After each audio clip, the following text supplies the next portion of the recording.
back here at home, we are welcoming 2020 with more rain. It was a little trepidation. So Yeah. 2019 went down as the third wettest year on record, and 2020, unfortunately, Starting that way. yeah, it's taking a page we really don't want it to take. So we had the record-setting rain last Sunday. It has not been enough time for rivers, streams, and creeks to fall. Most of them are out of action stage right now, but just barely. So when it starts to rain tomorrow, it is not going to take much time for them to begin to rise very quickly. The heaviest rain is expected to fall tomorrow night between sunset and sunrise on Friday, and overnight flooding presents an additional risk since you just can't see whether or not things have flooded around you. Quiet conditions tonight. I wish I could have bottled up today and kept it at least through the first couple days of the year. I don't have that power.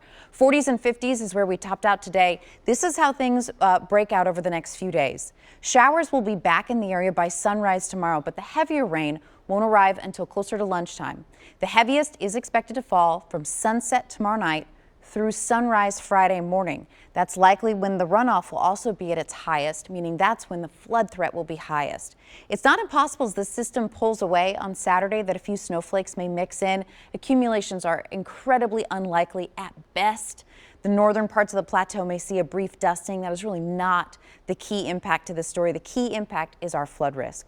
So here's how this plays out with some computer modeling. I mentioned around daybreak we have showers working in from the south. So if you're along our southern tier, you get wet first. If you're along our northern tier, it'll be closer to lunchtime. The heavier rain will come in after lunchtime on Thursday, and it will come through in waves. A steady soaking rain with very heavy pockets embedded within. Heaviest totals do look to be just south of I-40. But it's not going to take much for our rivers and streams to get out of their banks. As I mentioned, 2 to 4 inches expected Thursday through Friday. This is now Saturday morning with this computer model. The system pulls out, and as that cold air comes in, yeah, it's possible for a few snowflakes, but it won't be much. The ground will be warm, the ground will be clearly very, very wet, and so nothing really looking like it's going to have the potential to stick. It just tells you that you need to be prepared for a cold Saturday. So here's another look at those rainfall totals. 2 inches expected across our northern tier from Thursday through Friday. The bulk of that tomorrow night. Closer to 4 inches across our southern tier. Some spots could even see just a touch more than that. So really important, if you had flooding last Sunday, it is not a matter of if those rivers and streams will swell again, it's when, and you want to be ready for it. 43 overnight tonight, showers returning around daybreak, but by tomorrow afternoon it is a soaking rain. It's also a breezy system. Winds out of the south between 15 and 20 tomorrow. That may bring a few trees down just because the ground is so wet. It weakens the root structure.